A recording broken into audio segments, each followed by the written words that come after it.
Imagine your website suddenly disappears from the internet, not because of a crash, but because it was flooded with traffic. That's a DDoS attack.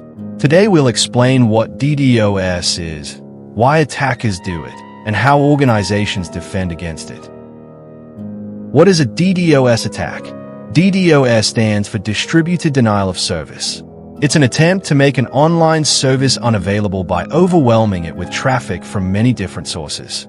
Unlike a single computer crashing, a DDoS attack uses many computers or devices to flood the target, making legitimate users unable to connect.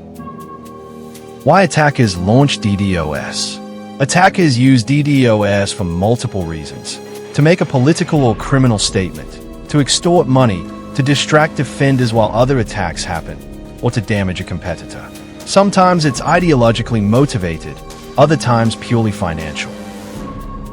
There are three main types of DDoS attacks: volume-based, overwhelm bandwidth with massive traffic floods; protocol, exploit network weaknesses to exhaust server resources; application layer, send fake but realistic requests that mimic real users.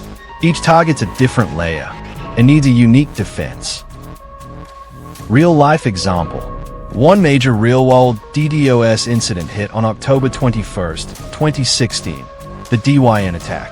A botnet called Mirai, made up of tens of thousands of infected IoT devices like cameras and routers, flooded Dyn's DNS infrastructure.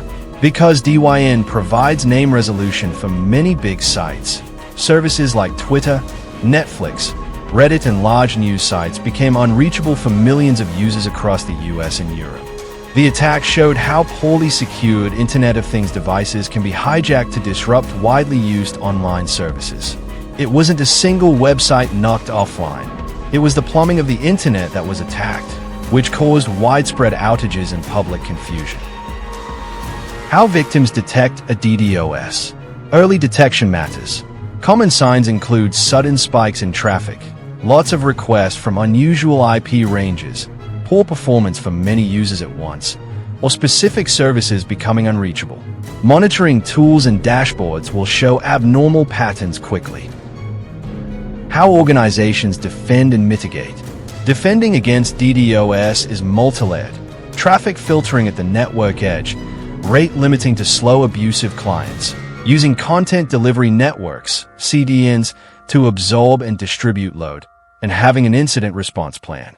Service providers also offer DDoS protection services that can scrub malicious traffic before it reaches your systems. Incident response playbook. If you're under attack, don't panic. Switch to your incident playbook, confirm the outage, notify stakeholders, engage your DDoS protection provider or ISP, apply pre-approved mitigation rules, and preserve logs for post-incident analysis. Communication is key. Keep users and partners informed with status updates. Legal and ethical notes. Launching a DDoS attack is illegal in most jurisdictions and causes real harm. Education and defensive testing should only be done in controlled environments with explicit authorization. If you're curious about cybersecurity, focus on defensive skills, monitoring, and incident response. Practical tips for small sites and individuals. For small websites or personal projects, use reputable hosting with built-in DDoS protection. Enable CDN, keep backups and failover pages ready, and implement simple rate limiting where possible. Having a public status page and contact procedure reduces panic during outages.